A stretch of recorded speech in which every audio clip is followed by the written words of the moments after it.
Մի կլինիկական դեպք, որը միանշանակ ապացուցում են իր հեշտոցային ուլտրաձայնային հետազոտության կարևորությունը և ինֆորմատիվության բարձր աստիճանը։ Դիմել է 51 տարեկան կին,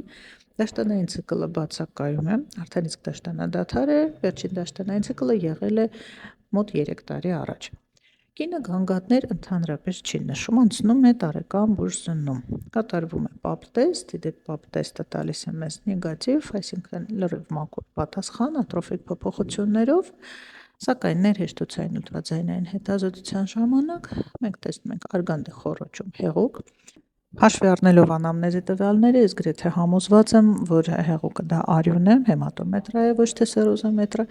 և տեսնում ենք արգանդի խոռոչում պոլիպ։ Պոլիպը ըստ ուլտրաձայնային հետազոտության նախապես կարող եմ ասել, որ սա ֆիբրոզ պոլիպ է, սակայն